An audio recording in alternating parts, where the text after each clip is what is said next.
हाँ बच्चों, good afternoon everyone. अच्छा, वो आपका क्लास टाइम जल्दी हो गया, 15 मिनट ना। मैंने ध्यान नहीं दिया।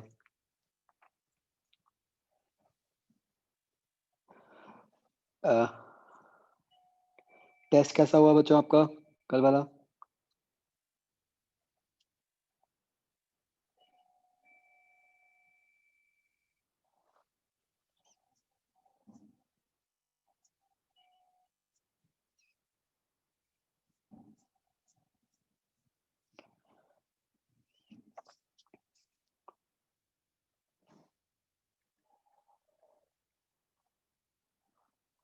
कल वाला टेस्ट तो आई थिंक फेयरली इजी था, है ना?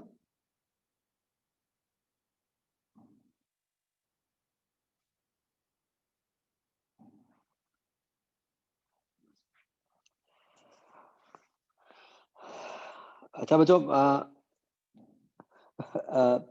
मैं ना अभी मतलब मेरे को तो टाइम का ख्याल नहीं रहा, मैं तो आपके ग्रुप को ही मैसेज लिख रहा था। एक तो यू ऑल नो कि है ना, अब यू हैव 2 वीक्स नाउ। अब कमिंग संडे तो टेस्ट नहीं है, तो थोड़ा सा ब्रीदर है आपके पास, टाइम है ज्यादा, है ना?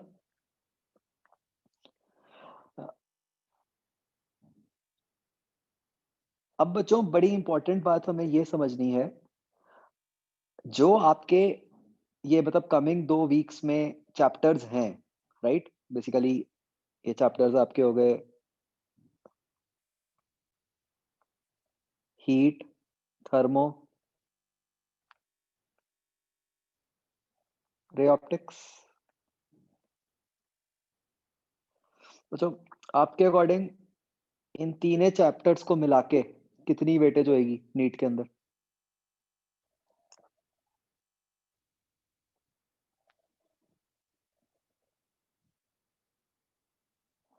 कितने नंबर ऑफ क्वेश्चंस होंगे?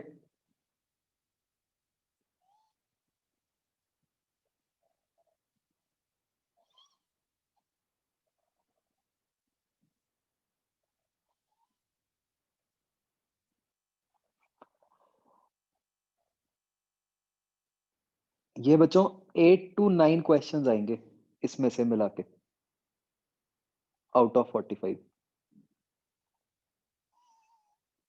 Which means 20%। ठीक है? और ये मतलब मैं पिछले मतलब 1 साल नहीं, कई सालों के एवरेज ट्रेंड के बेसिस पे बोल रहा हूँ। मतलब आप मान सकते हो कि ऑलमोस्ट सर्टन है कि ये आएगा इतना। तो इसलिए बच्चों ये वाला पोर्शन बहुत ही इंपॉर्टेंट हो जाता है। एंड अगेन यू नो कि ये तो हाँ, इसमें केटीजी भी आ गया बीच में, राइट? ये तो फिजिक्स है, करीब करीब आपके 2 क्वेश्चंस केमिस्ट्री के कवर हो गए यहीं से, right?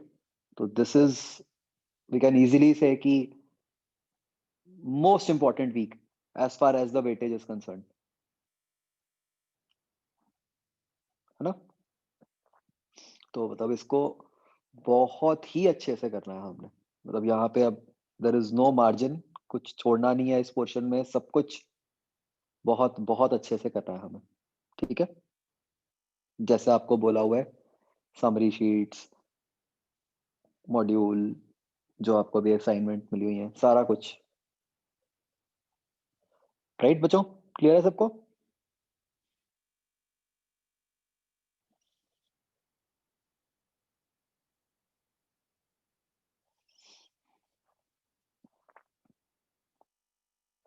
Okay, so today we will start with heat वाला पार्ट। राइट? जो बिल्कुल स्टार्टिंग है हीट की।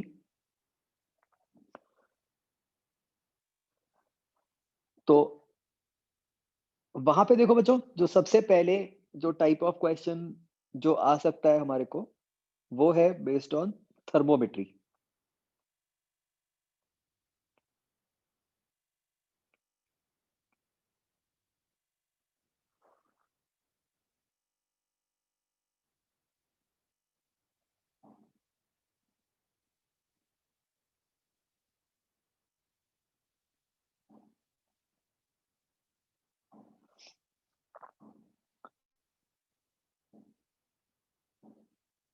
तो इससे बस बच्चों हमें क्या याद रखना है? सिर्फ एक रिजल्ट हमें याद रखना है कि for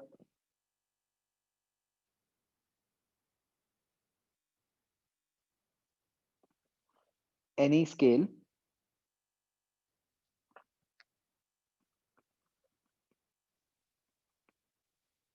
T minus T freezing point upon T boiling point minus T freezing point. This is constant.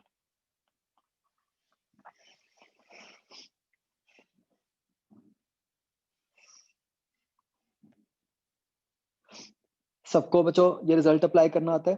Basically इस रिजल्ट की हेल्प से आप जो आपके 3 स्टैंडर्ड स्केल्स हो गए, सेल्सियस, केल्विन, फ़ारेनहाइट, वो रिलेट हो गए। और इसके अलावा भी अगर आपको कहा जाए कि कोई भी नया स्केल ले लिया जाए, जिसमें फ्रीजिंग पॉइंट, बॉइलिंग पॉइंट को कुछ चेंज कर दिया जाए, वो भी सारे के सारे इसके अंदर कवर हो जाते हैं। ठीक है, बिल्कुल सिंपल सा फॉर्मूला है। इसमें आई थिंक किसी को कोई कंफ्यूजन नहीं होगी, राइट?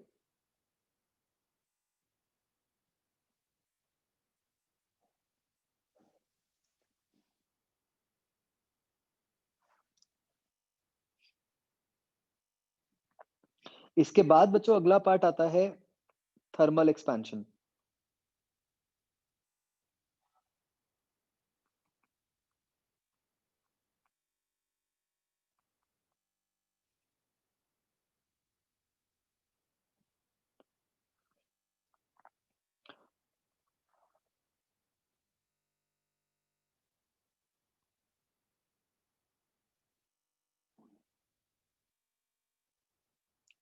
तो थर्मल एक्सपेंशन का क्या लॉजिक है कि जब बॉडी का टेम्परेचर बढ़ता है तो बॉडी का साइज बड़ा हो जाता है, राइट?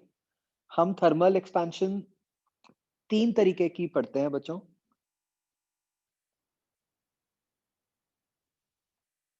एक होता है लीनियर, एक होती है एरियल और तीसरी होती है वॉल्यूम।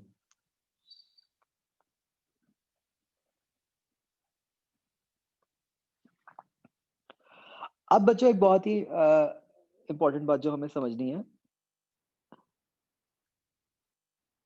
मेरे को ये बताओ बच्चों कि लीनियर एक्सपेंशन का मतलब क्या होता है?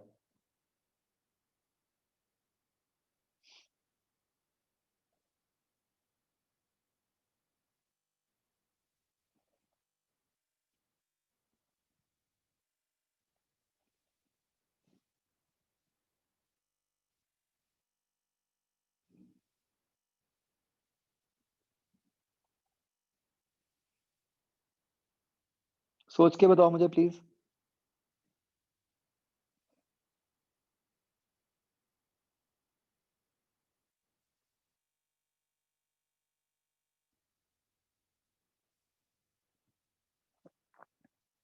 नहीं, ये ना हमें सोच के ऐसा लगता है कि लीनियर एक्सपेंशन ऐसी है अ, कि भाई वो एक डायमेंशन में ही एक्सपेंशन हो रही है। मान लो चलो हम अगर ऐसे बोलें, मुझे बताओ ऐसी कौन सी बॉडी है जो एक डायमेंशन में ही एक्सपैंड करेगी?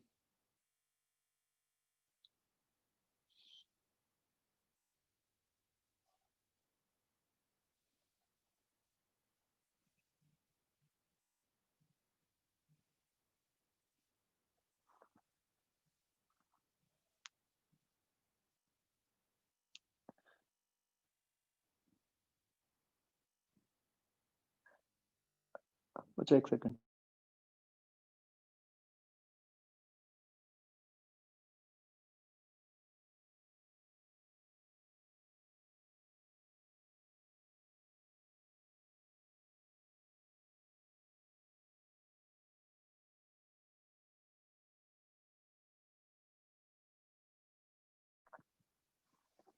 हाँ, हम जनरली ऐसे सोच लेते हैं कि लीनियर एक्सपेंशन का मतलब है कि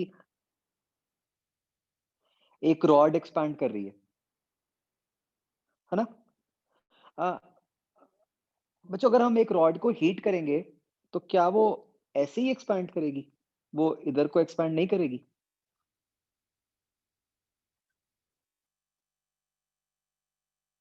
फिर?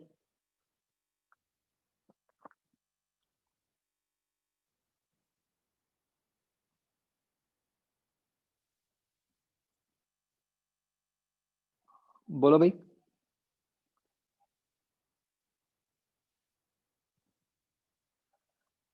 तो फिर आपने ऐसा क्यों कहा कि लीनियर एक्सपेंशन मतलब रॉड वाला केस?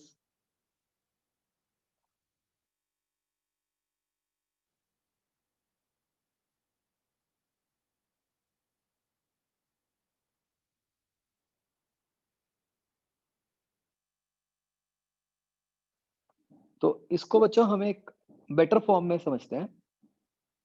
बेसिकली बच्चों हमने माइंड में ये रखना है कि बॉडी तो हर तरफ एक्सपैंड करती है, ठीक है? जैसे मान लो ये मैंने ऐसे कोई भी आर्बिट्ररी शेप बॉडी ले ली, इसको हम हीट करेंगे मतलब इसका टेम्परेचर बढ़ाएंगे तो ये एक्सपैंड तो करेगी, ठीक है?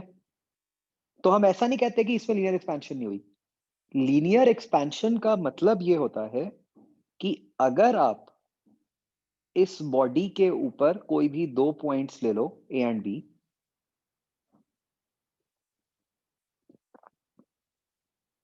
जिनके बीच में पहले सेपरेशन एल थी, लेट से, ठीक है? तो लीनियर एक्सपेंशन हमें यह बताएगी कि बाद में उनके बीच में कितनी लेंथ हो गई, ठीक है? या कितना चेंज इन लेंथ आ गया। मतलब लीनियर एक्सपेंशन का मतलब है कि दो कोई भी दो पॉइंट्स के बीच में जो इनिशियल डिस्टेंस था वो बाद में कितना चेंज हो गया। हम ये नहीं कहते कि बॉडी सिर्फ एक डायमेंशन में एक्सपैंड कर रही है, हम ये कह रहे हैं बॉडी तो हर तरफ एक्सपैंड कर रही है, बट मान लो हमें ये पता करना है कि कोई दो पॉइंट्स के बीच में डिस्टेंस में कितना चेंज आया, तो उसके लिए हम अल्फा वाला फॉर्मूला यूज करेंगे।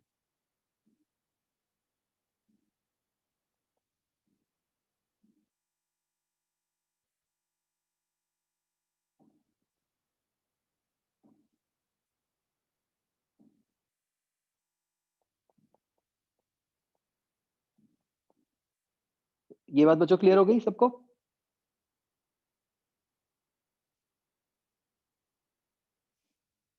सिमिलरली जब हम एरियल एक्सपेंशन की बात करते हैं, तो एरियल एक्सपेंशन का मतलब होता है कि अगर आप उस बॉडी के ऊपर कोई भी एक एरिया ले लो,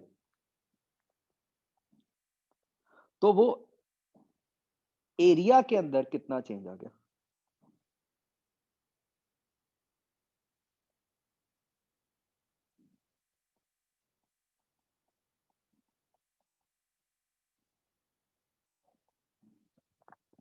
ठीक है? एंड सिमिलरली वॉल्यूम जो है वो अब क्या है, 3D में, कि किसी बॉडी के वॉल्यूम में कितना चेंज आ गया,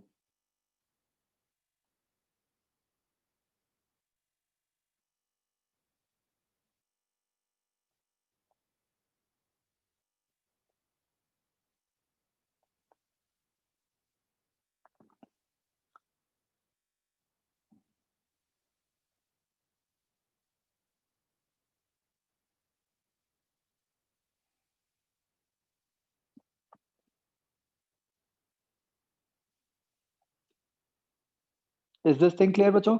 यहाँ पे अब क्या क्या चीजें हमें पता होनी चाहिए। अल्फा बीटा गामा में क्या रिलेशन होता है?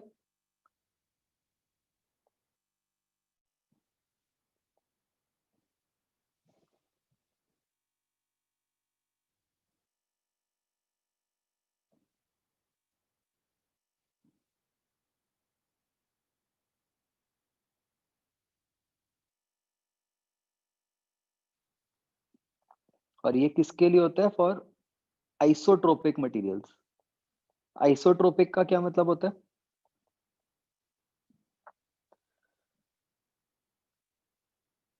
जो हर डायरेक्शन में सेम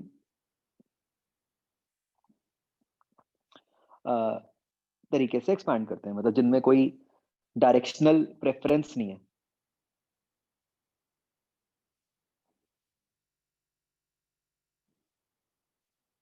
ठीक है।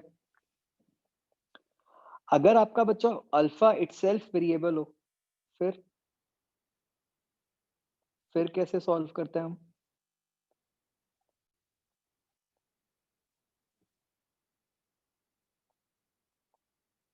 फिर आपका वो इंटीग्रल में चला जाता है।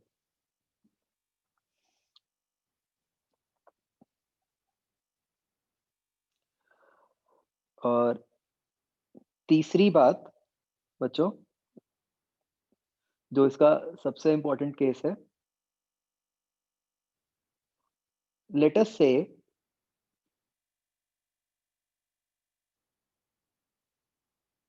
एक एग्जांपल लेते हैं।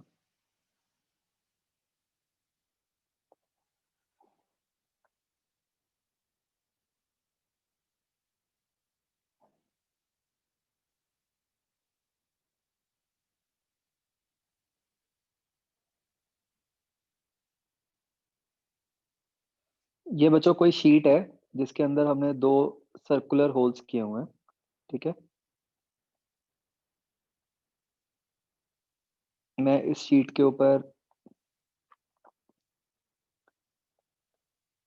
कुछ पॉइंट्स ले रहा हूँ, A B C D E F. ठीक है। तो हमारे पास कुछ पर्टिकुलर लेंथ्स आ गई, A B B C C D D E and E F. बताओ टेम्परेचर बढ़ाने पे इनमें से कौन सी लेंथ्स कम होंगी, कौन सी ज्यादा होंगी?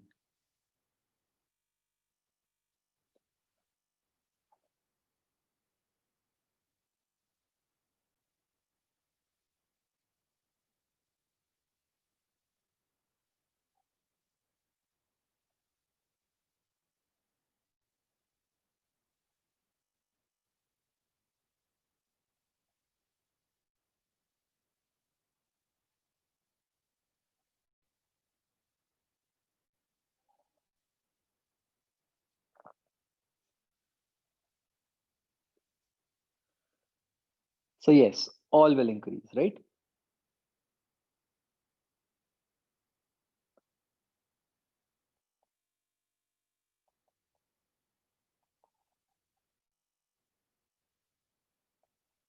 ठीक है। मतलब वेरी इंपॉर्टेंट पॉइंट, ये आपने पक्का नोट्स में लिखा होगा कि जो एक्सपेंशन है that is similar to photographic enlargement,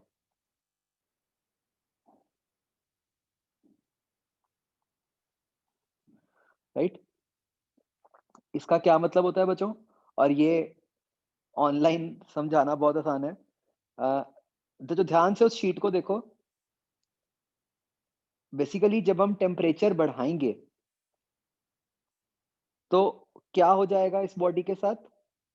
it will be similar to, बिल्कुल ध्यान से देखना, लाइक दिस,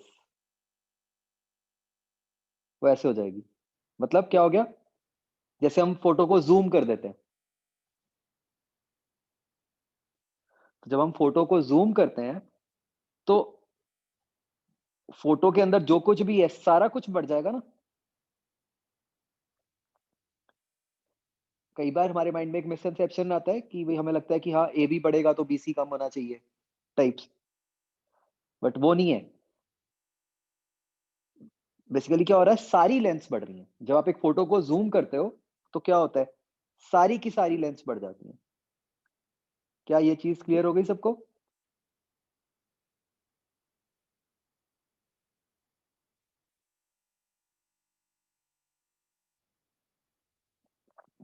ओके।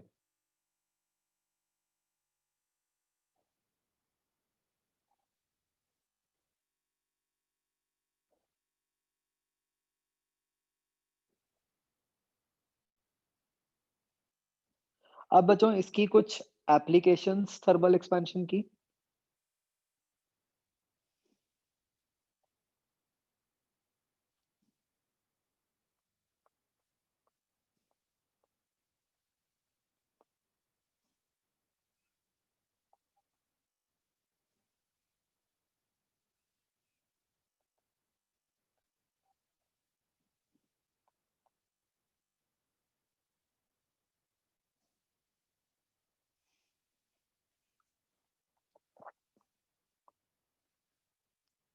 सबसे पहला केस तो होता है बच्चों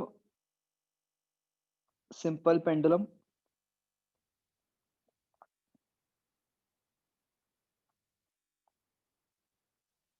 हमें पता है कि पेंडुलम का जो टाइम पीरियड होता है normally it is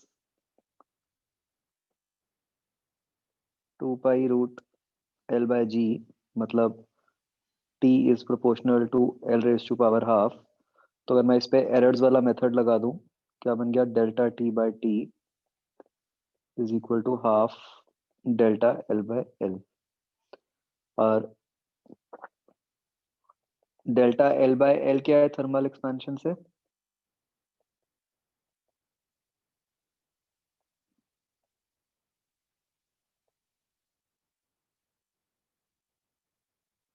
alpha delta T. इसमें एक जो ध्यान रखना है बहुत, let's not call it T, let's call it theta, ताकि गलती ना हो। लेफ्ट हैंड साइड पे जो है वो टाइम है, राइट हैंड साइड पे जो है वो टेम्परेचर है। तो मतलब दिस एक्सप्रेशन गिव्स यू कि अगर हम कुछ टेम्परेचर चेंज करेंगे डेल्टा थीटा और अल्फा है हमारे पास, तो हमारे पास ये आ जाएगा कि मेजरमेंट इन टाइम कितना है, मतलब टाइम में जो हमने मेजर कर रहे हैं उसमें कितना चेंज आ गया। नहीं, this formula is applicable for small changes only, और वो जनरली ऐसा होता है क्योंकि अल्फा इज वेरी स्मॉल।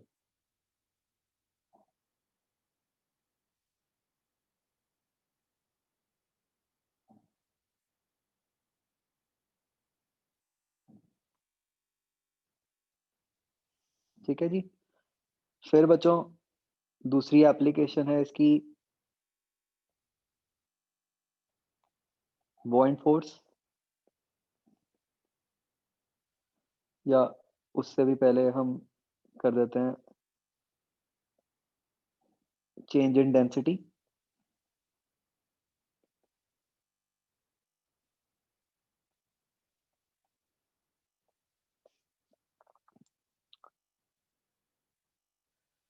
तो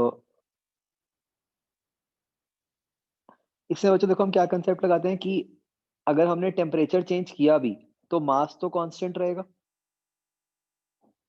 तो मान लो initial density into initial volume should be equal to final density into final volume. तो फाइनल वॉल्यूम क्या बन गया, v into one plus gamma delta T.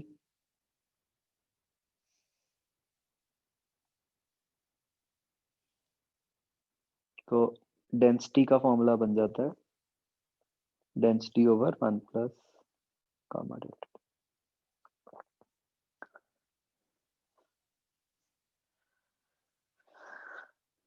ठीक है, which is approximately equal to density into one minus gamma delta T. Right, clear everyone?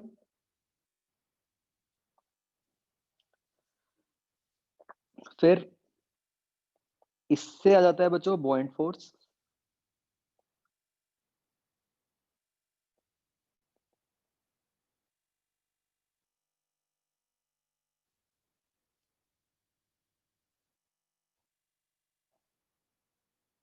Normally जो बॉइंड force होती है वो क्या होती है, रो एल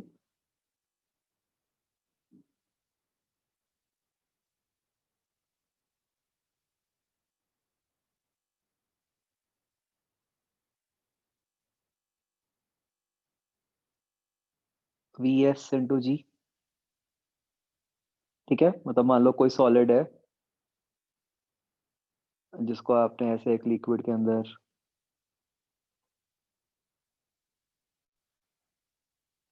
बच्चों आपने किसी ने न्यूज़ सुनी थी या देखी थी? मतलब देयर आर चांसेस कि आपका नीट ऑनलाइन ही हो। अच्छा है वैसे तो।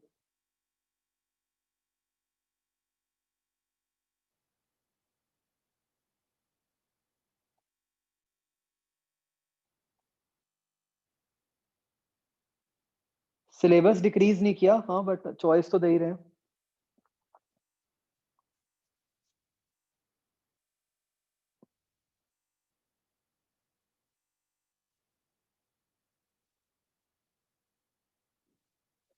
मतलब ऐसा होगा ना कि आपको मतलब उन्होंने नंबर नहीं बताया बट इस तरह का कुछ होगा कि 45 क्वेश्चंस नहीं आएँगे पर सब्जेक्ट, प्रोबेबली मतलब 55 या 60 क्वेश्चंस आएँगे।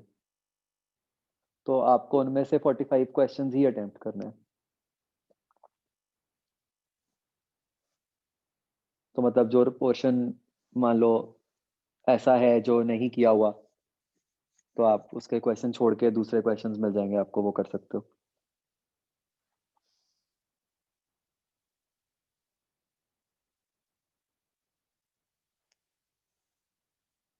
सर, हुँ। तो जो हमने फिर नहीं किए वो तो फिर एक बार हमको करने पड़ेंगे ना?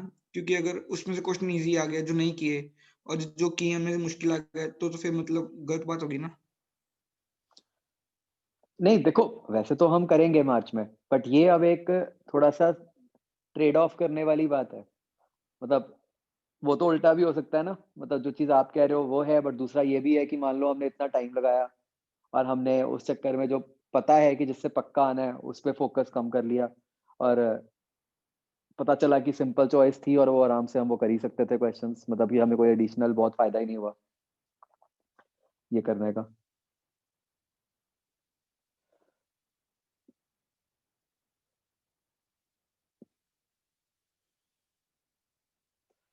तो मतलब मेरे अकॉर्डिंग तो ऐसा करना चाहिए कि जो तो पोर्शन है सिंपल, मतलब छोटे-छोटे टॉपिक्स हैं और स्कोरिंग है, वो तो कर लेने चाहिए। बट जो कोई बहुत लंबा टॉपिक है, उस पे नहीं टाइम वेस्ट करना चाहिए।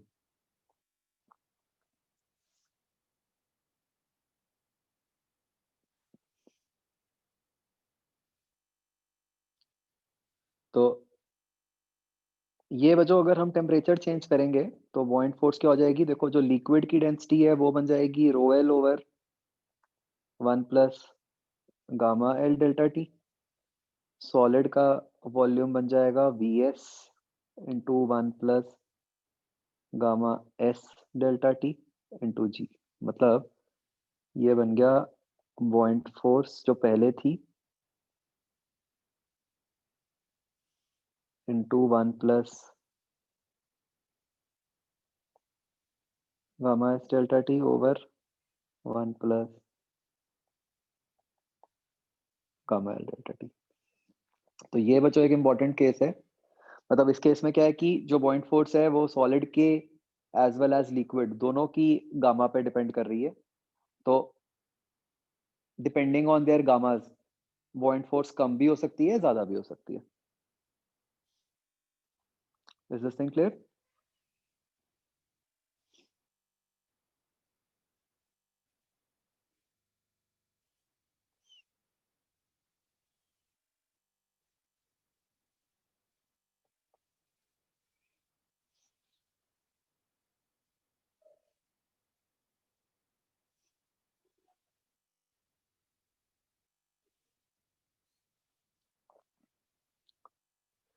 नेक्स्ट केस होता है बच्चों इसका लिक्विड इन अ कंटेनर।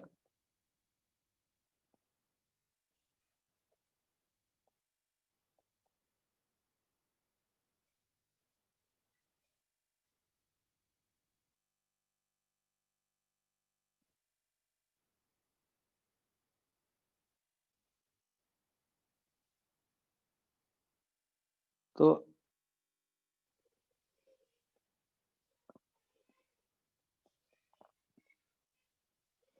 जैसे बच्चों मान लो ये कोई कंटेनर है, इसका अल्फा दिया हुआ है हमें, अल्फा कंटेनर, और इसके अंदर कोई लिक्विड है, इसका भी हमें अल्फा दिया हुआ है। ठीक। तो ऐसे केस में बच्चों जब हम टेम्परेचर बढ़ाएंगे, तो ऑब्वियसली कंटेनर भी एक्सपैंड करेगा और लिक्विड भी एक्सपैंड करेगा, राइट? तो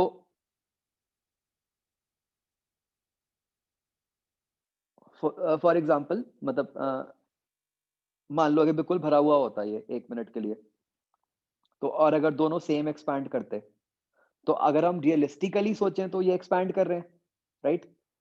बट अगर हम देखें कि हमने ऑब्जर्व क्या किया, क्या हमें ऐसा लगेगा कि लिक्विड के अंदर कोई चेंज आया है?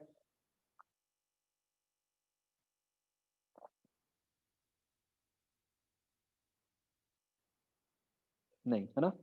तो अब यहाँ पे बच्चों 2 चीज़ें हमें समझनी होती हैं। एक तो होता है apparent change in volume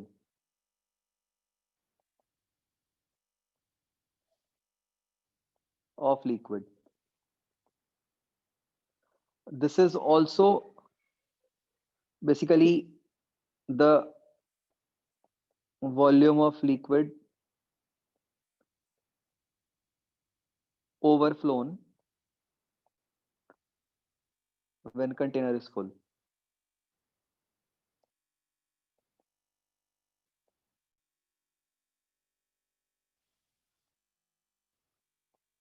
ये क्या होता है बच्चों?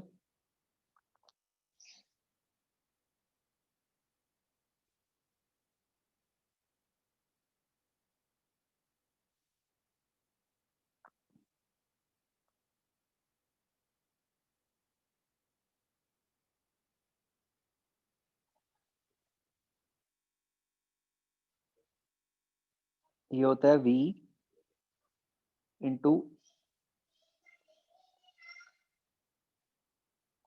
gamma apparent delta T, where gamma apparent क्या है? Basically it is 3, मतलब this is nothing but gamma of liquid minus gamma of container, which becomes 3 times alpha liquid minus alpha container. ये gamma apparent basically एक तरह से gamma relative types हो गया। जैसे हम रिलेटिव वेलोसिटी नहीं निकालते होते, velocity of A minus velocity of B, ऐसे ही हमने रिलेटिव गामा निकाला है, gamma of liquid minus gamma of container.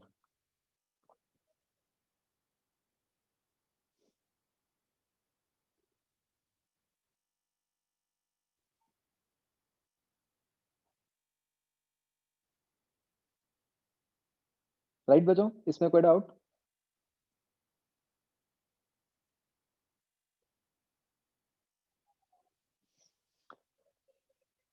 Okay.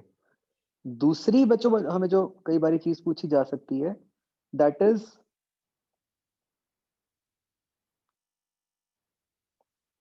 apparent change in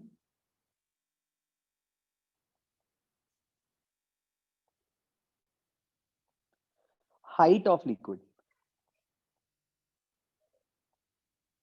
मतलब हमें लिक्विड कितनी हाइट से बड़ा हुआ दिख रहा है। ये बताओ मुझे बच्चों, क्या फॉर्मूला होता है इसका?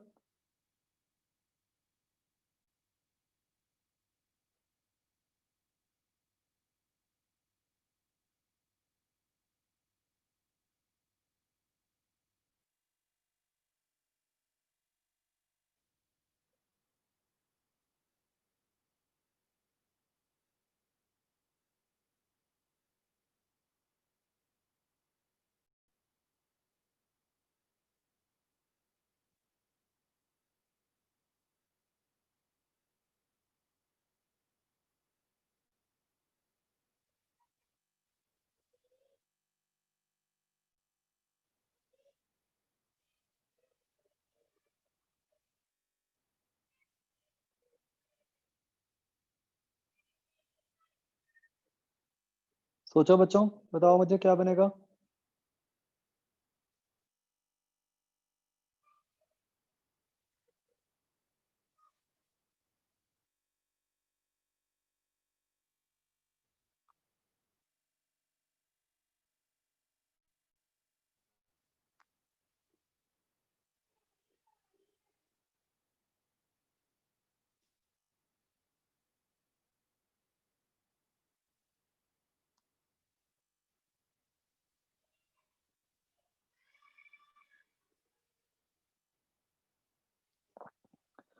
बच्चों ये एक इम्पोर्टेंट केस है।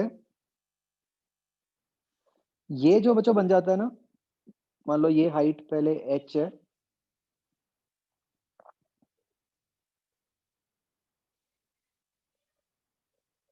मतलब ये बन जाता है delta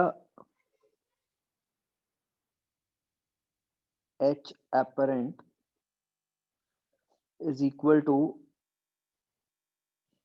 h into 3 alpha L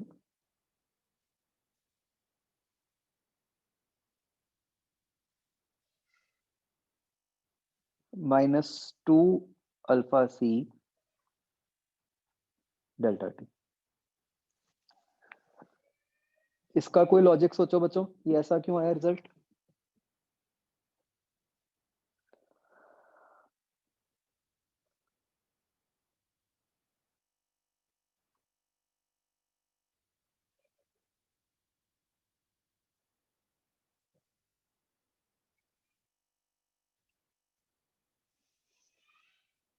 नहीं मतलब ऐसा क्यों हुआ कि लिक्विड का तो गामा आ रहा है, कंटेनर का बीटा आ रहा है।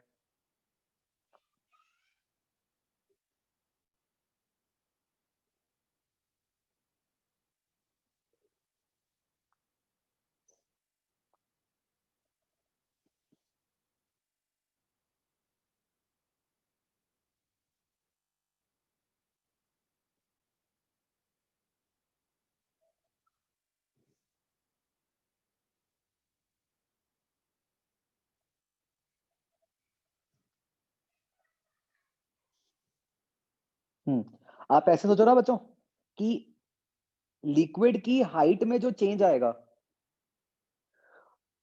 उसको तो इससे फर्क पड़ेगा ना कि कंटेनर की एरिया में कितना चेंज आया है ना। थिंक ऑफ इट कि अगर तो कंटेनर का बेस एरिया बहुत ज्यादा बड़ा हो जाए तो क्या होगा, फिर तो लिक्विड की हाइट कम हो जाएगी।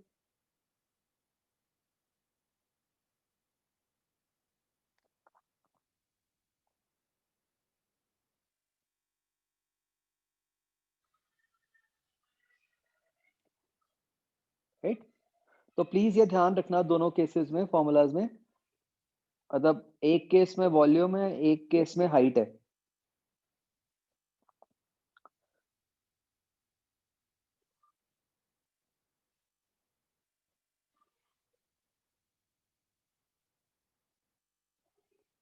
ओके,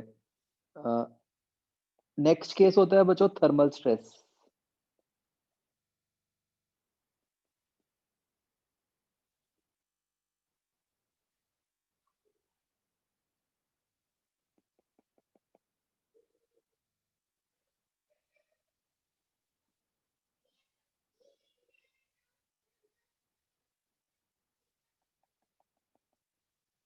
ये बच्चों अगर ऐसे कोई रॉड है, हमें उसकी लेंथ पता है, हमें उसका अल्फा पता है, हमें उसका यंग्स मॉडुलस पता है, और हमें उसका हम्म, हमने इस केस में अगर टेम्परेचर बढ़ाया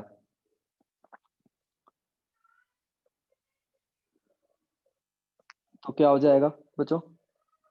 मतलब रॉड एक्सपैंड करना चाहेगी बट वो एक्सपैंड कर नहीं पा रही क्योंकि दो वॉल्स के बीच में है, तो वो वॉल्स के ऊपर फोर्स लगाएगी, है ना।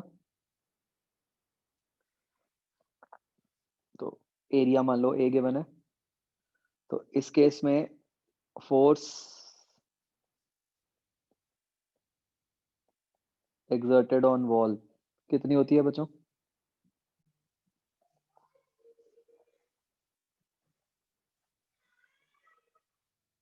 एक मिनट।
हाँ जी बच्चों, तो इस केस में क्या फोर्स होती है, वाई ए अल्फा डेल्टा टी।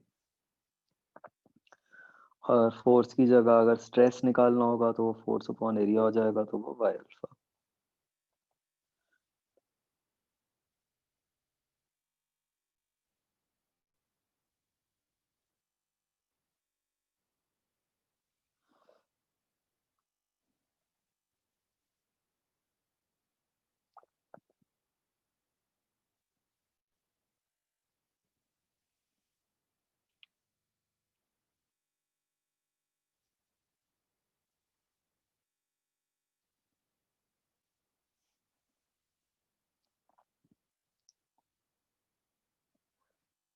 ओके, तो जो this is about thermal applications of thermal expansion. ठीक है, नेक्स्ट पार्ट आ जाता है बच्चों कैलोरीमेट्री।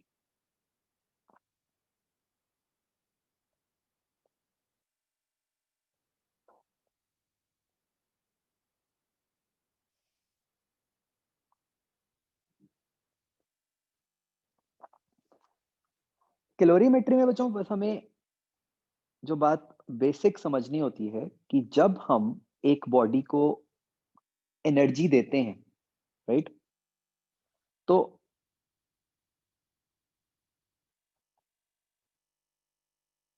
उससे दो पॉसिबिलिटीज होती हैं,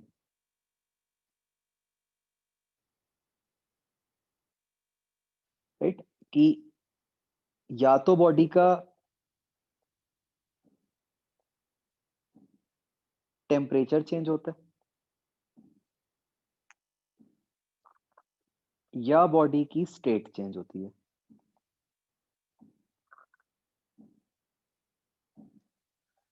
ठीक है जी,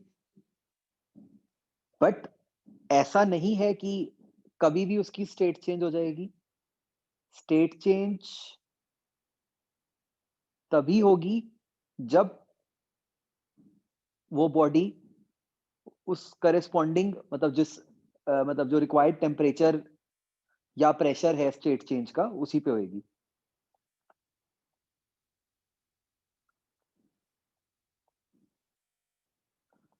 तो this is possible only at specific temperatures.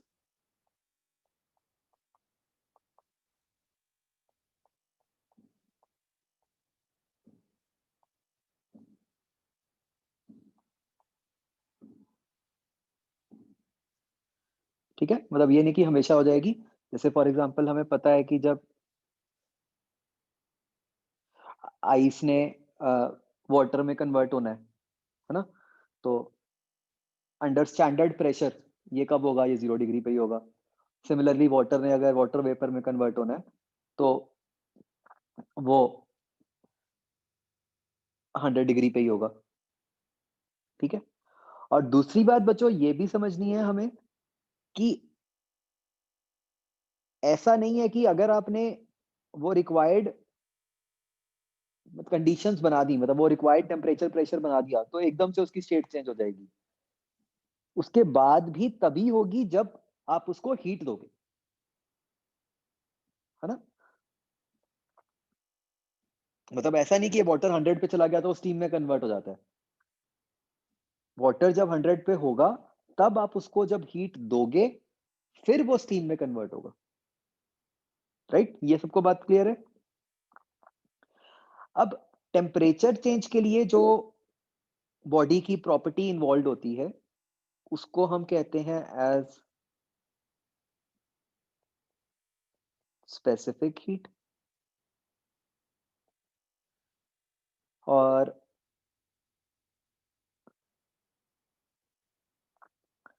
State change के लिए जो बॉडी की प्रॉपर्टी इन्वॉल्व होती है उसको हम कहते हैं latent heat.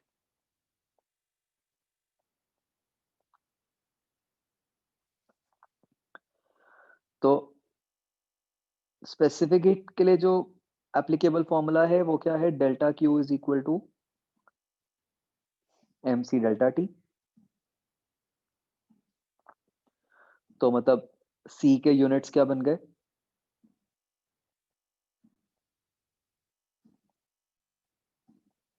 Joule per KG degree Celsius. और लेटेंट हीट में होता है simply delta Q is equal to M into L. तो यहाँ पे जो यूनिट्स ऑफ एल होते हैं वो होते हैं जूल पर केजी। ठीक है, तो यूनिट से बच्चों हमें पता चल रहा है कि स्पेसिफिक हीट क्या बताती है कि पर केजी पर डिग्री सेल्सियस कितनी हीट देनी पड़ेगी। मतलब 1 kg for example 1 kg water को 1 डिग्री से टेम्परेचर बढ़ाने के लिए कितनी हीट एनर्जी देनी पड़ेगी, राइट। और लेटेंट हीट में कोई टेम्परेचर नहीं आता, क्योंकि वहां पे जब स्टेट चेंज हो रही होती है तब तो कोई टेम्परेचर चेंज नहीं हो रहा। मतलब आप 100 पे हो, तो ये तो सिर्फ ये बता रहा है कि जब आप 100 पे ले आए तो फर्दर कितनी हीट देनी पड़ेगी जिससे कि स्टेट चेंज हो जाएगी। Correct.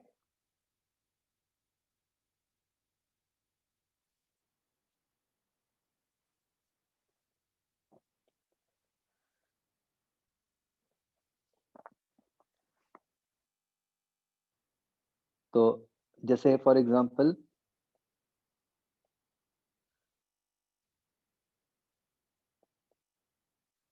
Specific heat of water क्या होता है, 1 कैलोरी पर ग्राम डिग्री सेल्सियस।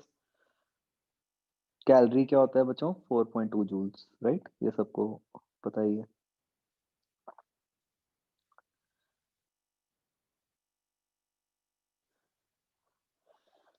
अब क्योंकि बच्चों ये जो लेटेंट हीट है वो स्टेट चेंज पे होती है, और स्टेट चेंज अलग अलग टाइप की हो सकती है ना।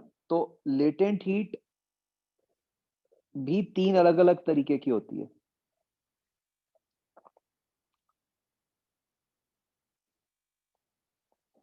एक होती है मेल्टिंग के लिए, जहां पे आप बॉडी को सॉलिड से लिक्विड में कन्वर्ट कर रहे हो। एक होती है बॉइलिंग के लिए, जहां पे आप बॉडी को लिक्विड से गैस में कन्वर्ट कर रहे हो। और एक होती है सब्लिमेशन, जहां पे आप बॉडी को सॉलिड से सीधा गैस में कन्वर्ट कर रहे हो,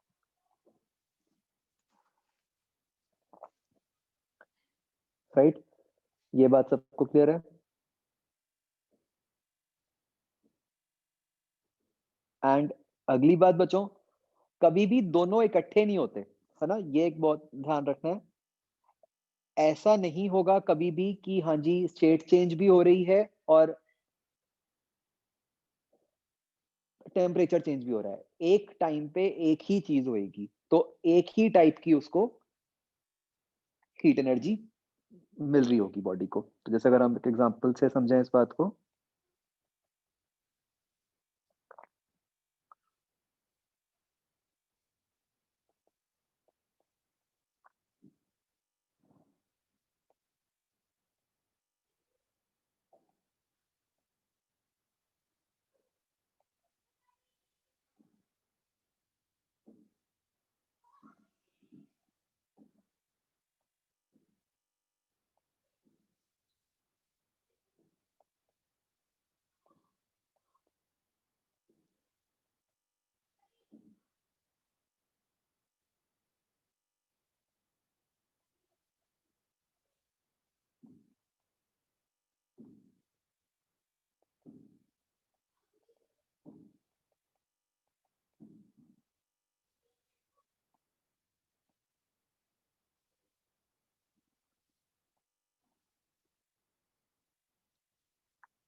ये करो बच्चों फटाफट।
तो बच्चों अगर आपको इन क्वेश्चंस में कोई भी कंफ्यूजन होती है, तो मतलब द मेथड इज़ स्प्लिट कर दो इंटू वेरियस प्रोसेसेस जिनमें जहाँ या तो सिर्फ टेम्परेचर चेंज हो रहा हो या सिर्फ स्टेट चेंज। तो आपके इस तरीके से स्टेप्स आ जाएँगे इसमें, right?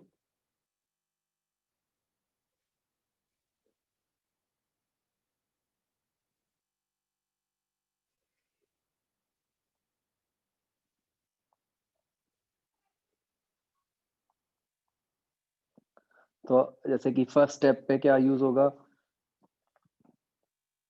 M C ice delta T. Second step में M into latent heat of ice. उससे अगले स्टेप में M C water delta T और उससे अगले स्टेप में M into latent heat of water. तो ये सब कुछ जब आप करोगे तो ये 7250 कैलोरीज आ जाता है बच्चों, है ना?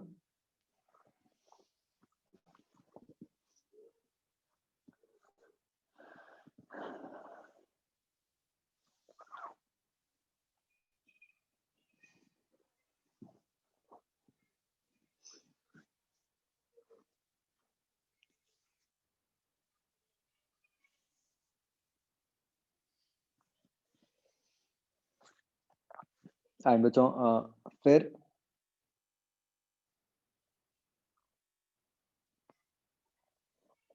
जो इसमें नेक्स्ट टाइप के क्वेश्चंस बनते हैं वो हैं बेस्ड ऑन मिक्सचर्स।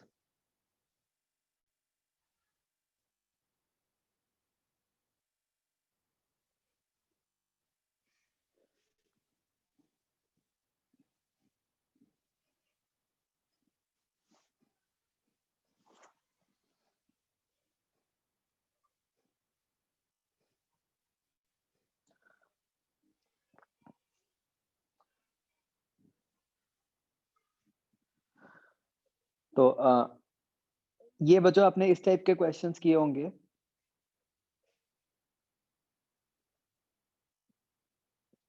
मिक्सचर्स की वैसे तो बेसिक कंडीशन क्या होती है कि इक्विलिब्रियम पे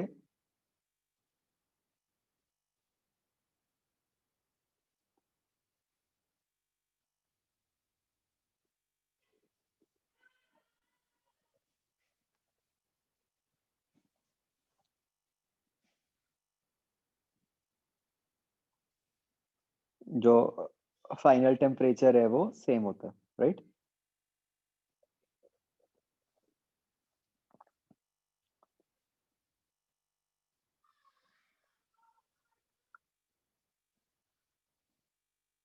तो बच्चों आपको इस टाइप के क्वेश्चंस करने आते हैं? देखो जैसे अगर आपके पास है 5 gram ice eight 0 degree plus 1 ग्राम स्टीम एट 100, इसको मिक्स किया, तो आपको बताना है फाइनल टेम्परेचर एंड कॉम्पोजिशन।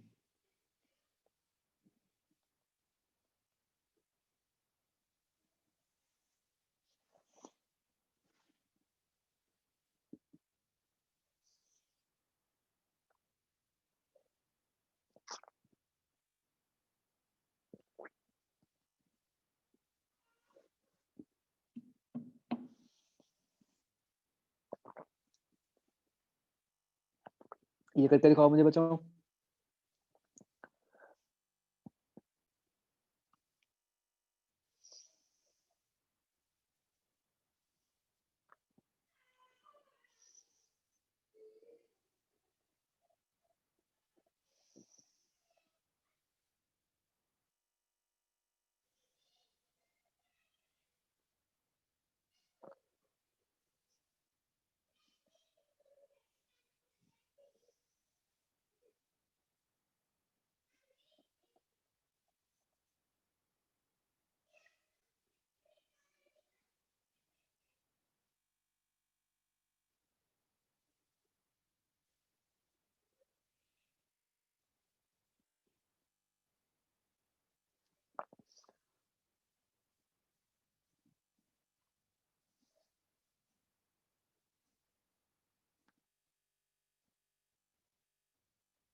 कर रहे हो बच्चों अभी?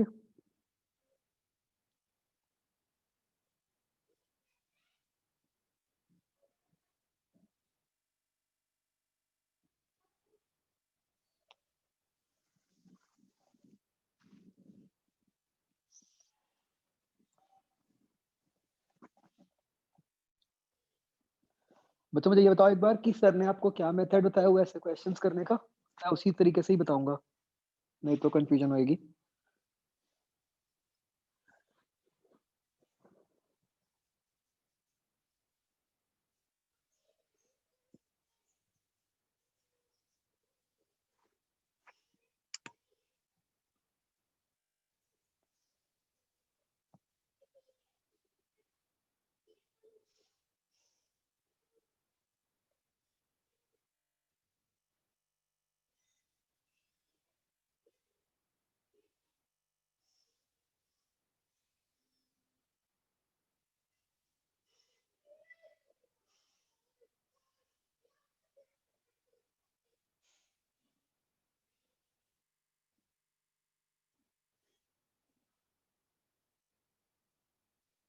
वो मेथड था ना कि पहले एक स्टेट में ले आओ।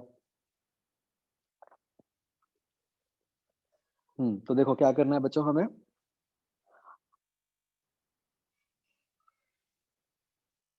ये क्वेश्चंस थोड़े से लंबे होते हैं।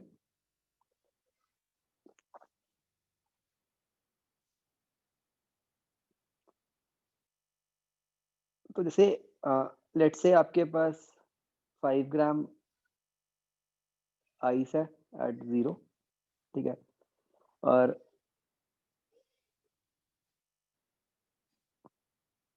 ये 1 ग्राम स्टीम है एट 100।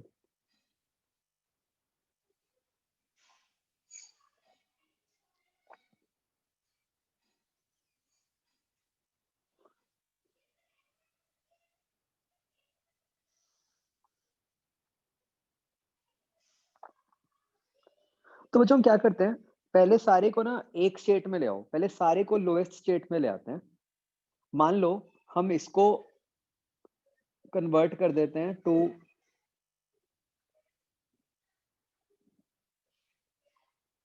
1 ग्राम आइस एट 0, ठीक है? क्योंकि लेफ्ट साइड पे आइस थी तो मैं इसको भी आइस में ही कन्वर्ट कर लेता हूँ। फटाफट बताओ इसमें कितनी हीट लगेगी? इससे हीट इस केस में हमें निकालनी पड़ेगी कितनी? -1 इंटू 540 -1 इंटू 1 इंटू 100 -640 हीट निकलेगी बच्चों। हाँ, और उसको एक और स्टेप भी है, उसको आइस में भी कन्वर्ट करना है,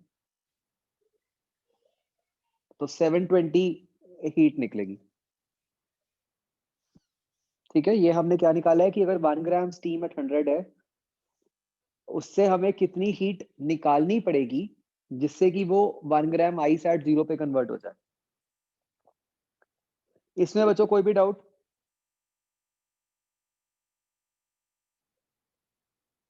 है ना? तो अब आपके पास क्या है? अब आपके पास 6 ग्राम्स आइस है एट 0 डिग्री, और आपने क्या किया था, इससे 720 हीट निकाली थी, है ना? -720 था।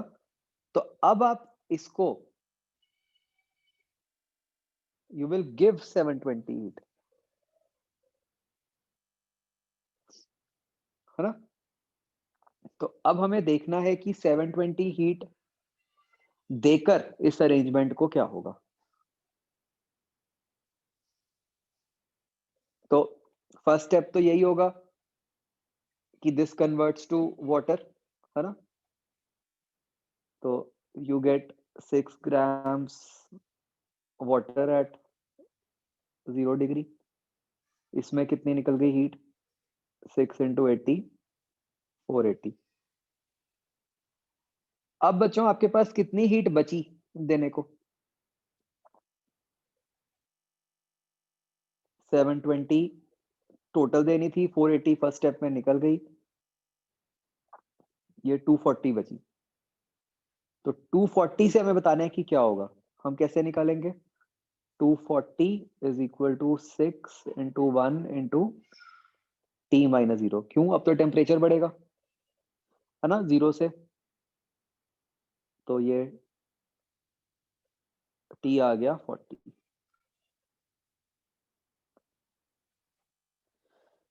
मतलब इस पर्टिकुलर केस में what we will have is, अगर हम इन दोनों को मिक्स करेंगे, we will have 6 grams water at 40 degree Celsius. ये बच्चों आपने इसी मेथड से ही किए हुए हैं क्वेश्चंस, हाँ?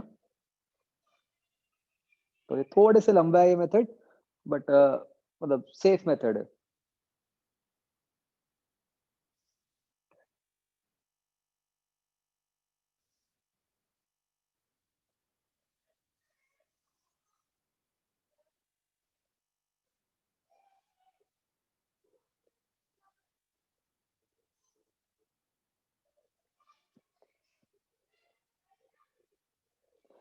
ठीक है जी।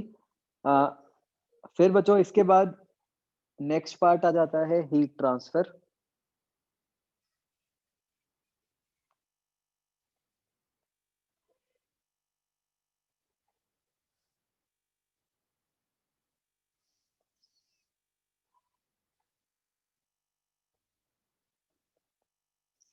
हीट ट्रांसफर में जो फर्स्ट मेथड होता है दैट इज कंडक्शन। कंडक्शन कैसे होती है कि जैसे मान लो एक तरफ TH है, एक तरफ TL है,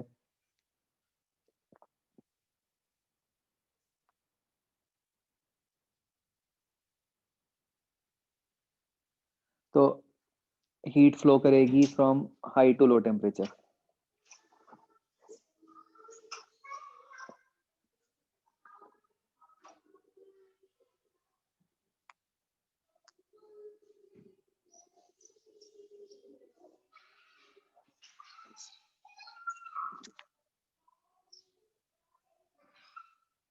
तो कंडक्शन का बच्चों बेसिक मतलब लॉजिक क्या होता है? कंडक्शन क्यों होती है? किस तरीके से एनर्जी ट्रांसफर होती है?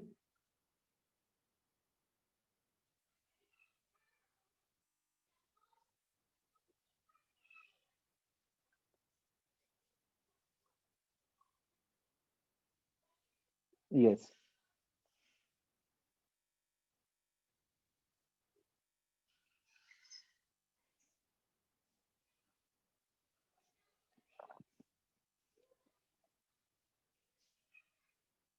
तो energy transfers due to vibration of molecules. मतलब यहाँ पे क्या खासियत है कि एक मॉलिक्यूल वाइब्रेट किया, उससे दूसरा करने लग गया, उससे तीसरा, तो वाइब्रेशन आगे ट्रांसफर होती जा रही है, बट कोई भी मॉलिक्यूल खुद डिस्प्लेस नहीं हो रहा, राइट?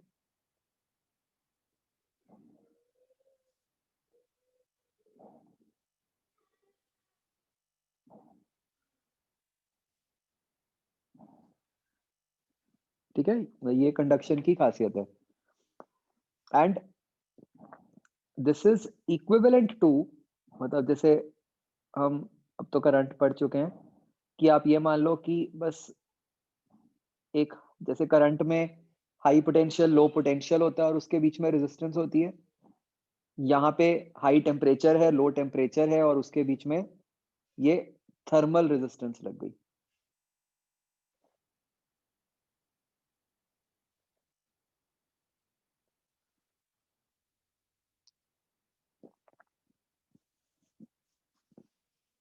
ठीक है, तो सब कुछ वही है।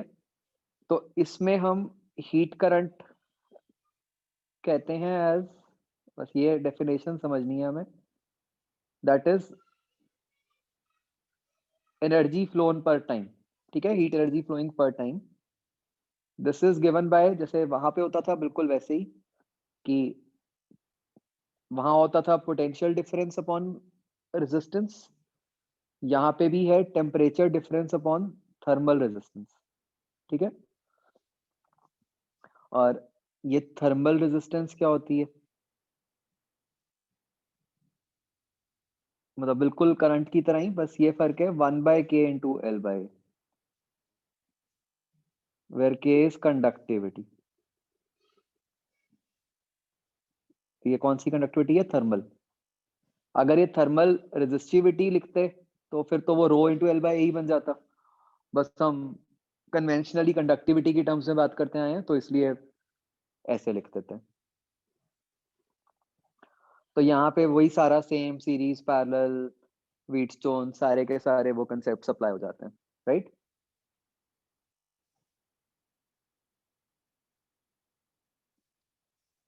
तो जो सबसे मतलब पॉपुलर और सिंपल क्वेश्चन है वो है कि जैसे मान लो ये L1 है, ये K1 है, ये L2 है, ये K2 है, इधर टेम्परेचर TH है, इधर टेम्परेचर TL है। तो ये जंक्शन का टेम्परेचर कैसे निकाल सकते हैं हम बच्चों?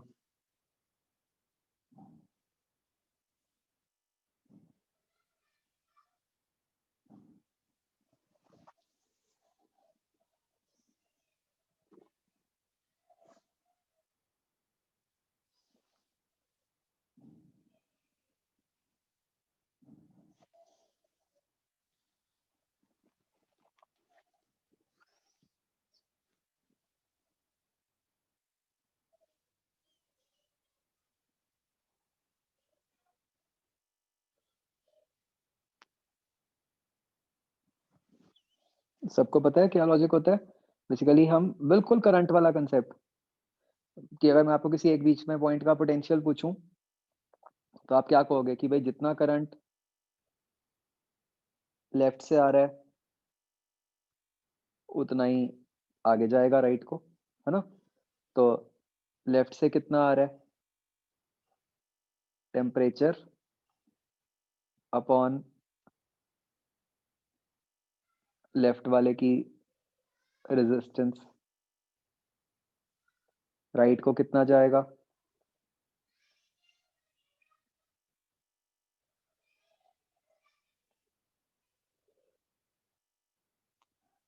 राइट? इसको कट करके आपका 3 निकल आएगा।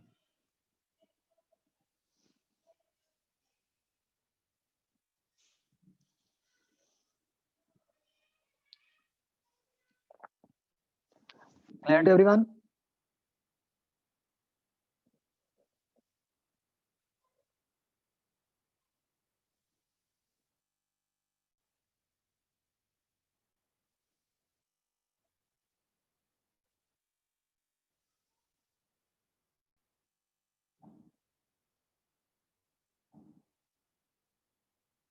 हाँ मैं भेज देता हूँ ये ओके। तो बच्चों ये क्लियर हो गया सबको? ठीक है, तो प्लीज ये अगले 2 वीक सबने क्लासेस लगानी है। वैसे तो आप लोग लगाते ही हो, मैं बाकियों को मैसेज करता हूँ जो नहीं लगाते। हमने बच्चों नेक्स्ट टाइम क्या करना है, मतलब आपने जो आपकी वो थर्मल प्रॉपर्टीज वाली शीट है उसके फर्स्ट 40 क्वेश्चंस करके रखने हैं, ठीक है?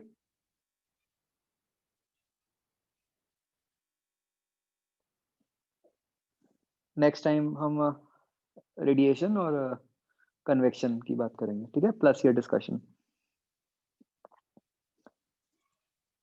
चलो ओके बच्चों, बाय। हाँ टेस्ट भी, यस।